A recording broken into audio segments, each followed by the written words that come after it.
Hello students, I hope you are all fine and in good health.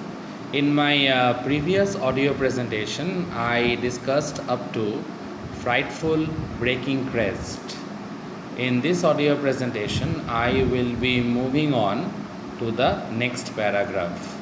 Now, as you know by this time, the ferocious sea wave was about to unleash itself on board the wave walker, and after the disaster will happen, how the family will survive and how they will fight out this particular obstacle, that is something we will get to know. So dear students, let's start. The roar increased to a thunder as the stern moved up the face of the wave, and for a moment I thought we might ride over it.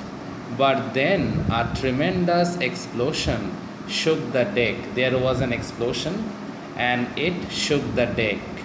A torrent of green and white water broke over the ship. My head smashed into the wheel, and I was aware of flying overboard and sinking below the waves. Now, the narrator, he was badly injured.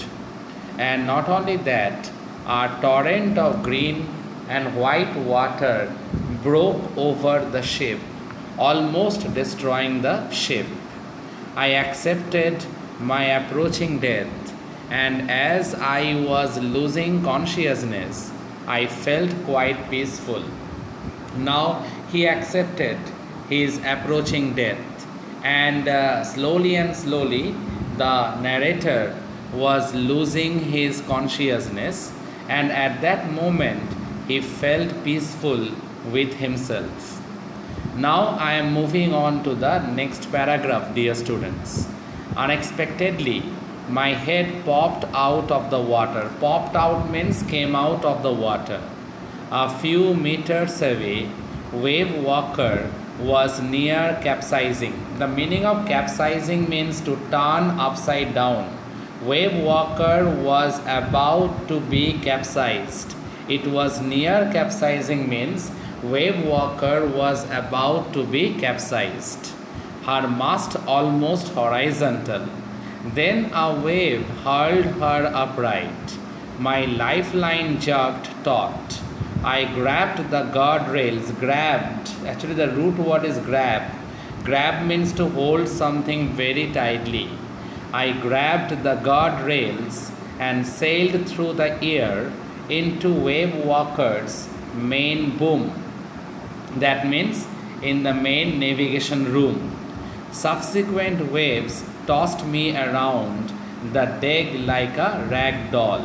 So, subsequent waves means one after another. It entered, and the author went on moving from one end to the other.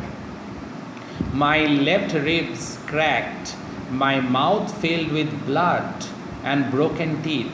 Somehow I found the wheel, lined up the stern for the next wave, and hung on. The author was badly injured because of this catastrophic incident in the form of a giant sea wave as it lashed onto the board of the wave walker.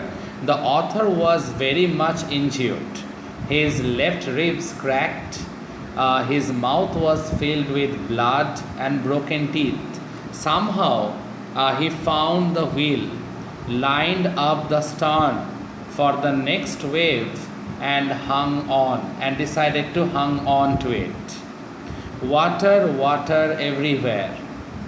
I could feel that the ship had water below, but I dared not abandon the wheel to investigate, because he realized it very well that he had to move the wheel. If he left the wheel as it is right at this moment, and if he goes down to investigate, then obviously it might cause more danger. So he can't actually leave the wheel, the spinning wheel, he can't leave it. He had to move along with it. He can't go down to investigate by leaving the steering wheel. So he had to be there. Suddenly, the front hatch was thrown open and Mary appeared. Mary, as you know by this time, dear students, Mary was the wife of the author. We are sinking, she screamed, she almost shouted. The decks are smashed, we are full of water. So Mary came and told the narrator that we are sinking, they are about to sink, and the decks were all destroyed, and everywhere there is water. That is the reason it is been written water, water everywhere. Actually, it's a very famous line from the poem, The Rime of the Ancient Mariner, written by N.C.E.R.T Coleridge. Very famous line that is. Now, dear students, I am moving on to the next paragraph, or rather to say the next line. Take the wheel, I shouted as I scrambled for the hatch. So he ordered, or rather to say he told his wife to regulate the steering wheel, and he decided to move on downstairs. Larry and Herb, remember the two crewmen that they had recruited when they decided to move towards the east from Cape Town? So they were actually pumping water like madmen. Broken timbers hung at crazy angles. The whole starboard side bulged inwards. Clothes, crockery, charts, tins and toys sloshed about in deep water. Everything, every valuable things came out and were scattered all over. I half swam, half crawled into the children's cabin in order to see whether they were safe or not. Are you all right? I asked. Yes, they answered from an upper bunk. But my head hurts a bit, said Sue, pointing to a big bump above her eyes. That means she received some injury above her eyes, but still she was smiling. And Jonathan was also safe. Jonathan was the 6-year-old son of the narrator. As we got to know previously, he was also safe. I had no time to worry about bumped heads, though Suzanne was a bit injured on his head, just above, on her head, just above her eyes. But seeing that both the children of the author was safe, the author decided to leave them and decided to move ahead. Okay, because ultimately they were alive. That is the biggest thing for the author. So I repeat, I half swam, half crawled into the children's cabin. Are you all right, quote unquote, I asked. Yes, they answered from an upper bunk. But my head hurts a bit, said Sue, pointing to a big bump above her eyes. I had no time to worry about bumped heads because obviously both of my children, they were safe. What more do I want? After finding a hammer, screws and canvas, I struggled back on deck.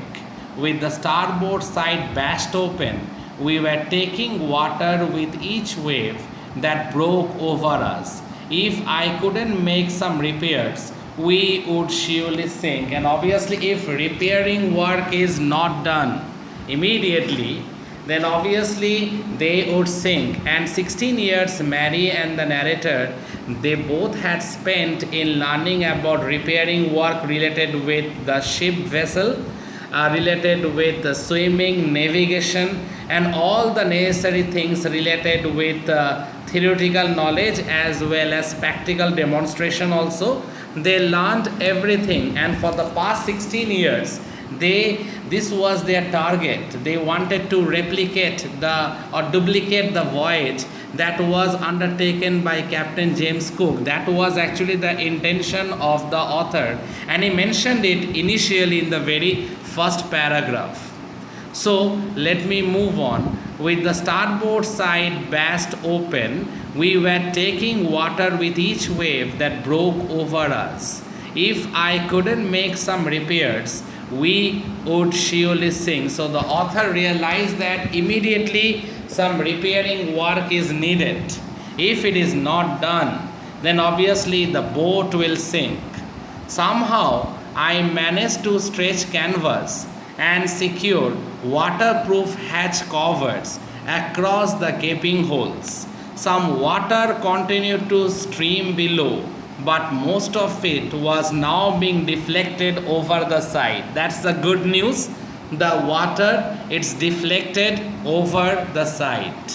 More problems arose when our hand pumps started to choke or block up the debris. Debris means something related with the waste products floating around the cabins, and the electric pump short circuited. Yes, the electric pump also short circuited.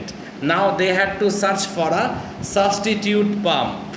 The water level rose alarmingly. Threateningly, dear students, it means alarmingly.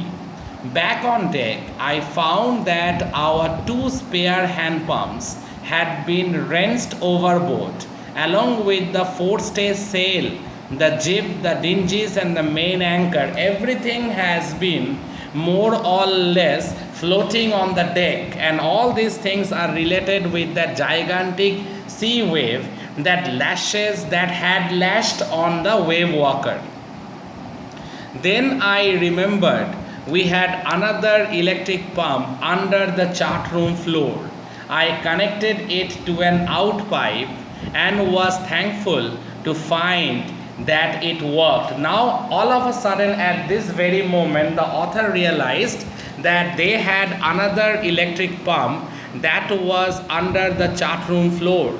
So what he did, he discovered it, he found it, he connected it to an out pipe, and was thankful to find that it worked. It finally worked. That night dragged on with an endless, bitterly cold routine of pumping, steering, and working the radio. 3 things were done. Mostly, they all were involved in these 3 things. Pumping the excess water out of that particular wave walker, then steering it, regulating the ship, steering it and moving it to a safer direction, and obviously working on the radio if their location can be detected. So they went on working on the radio. We were getting no replies to our mayday calls, but unfortunately there was no reply to their mayday calls, which was not surprising in this remote corner of the world. And it was not at all surprising, because they were marooned, they were stranded in one of the remote corner of the world. So it was very difficult to ascertain radio calls, or rather to say very difficult to get a sort of a connection with the radio calls. Sue's head had swollen alarmingly. She had 2 enormous black eyes, and now she showed us a deep cut on her arm. That means her hand was also bruised a bit. It was badly hurt. That means she received injury not only at the top of her eye, but also she got some injury on her arms. When I asked why she hadn't made more of her injuries before this, she replied, "I didn't want to worry you when you were trying to save us all." Yes, I'm not eager to worry any one of you when you are trying a lot, when you are desperately trying a lot to save us all. Actually, Suzanne was in pains. She was actually having a lot of pain. But obviously the narrator was already very much tensed and depressed. So this is very interesting. Suzanne haven't told anything to her father previously, because the simple reason was, and here I quote, I didn't want to worry you when you were trying to save us all. Yes, obviously a 7-year-old daughter can realize it very well that his father was trying, along with the other adults inside the web walker, they were trying very hard to actually get saved. So this is a very, very important line. I didn't want to worry you when you were trying to save us all. Yes, when you were trying to save us all, I didn't want to worry you with these minor things. This is ultimately a minor thing. That means Suzanne realized that obviously Gordon Cook was very much eager to save every one of them. So she never thought it is extremely urgent to say about the injury that she received on top of her eyes. Okay, that is very important. Seal this line, I repeat, I didn't want to worry you when you were trying to save us all, because already you are intensed, you are preoccupied of saving each and every one of us on board the wave walker. So I didn't want you to worry you. I didn't want to worry you with all these injuries at all. So dear students, I stop up to this, that this line, I didn't want to worry you when you were trying to save us all. It's a very important dialogue of Suzanne as she told to her father.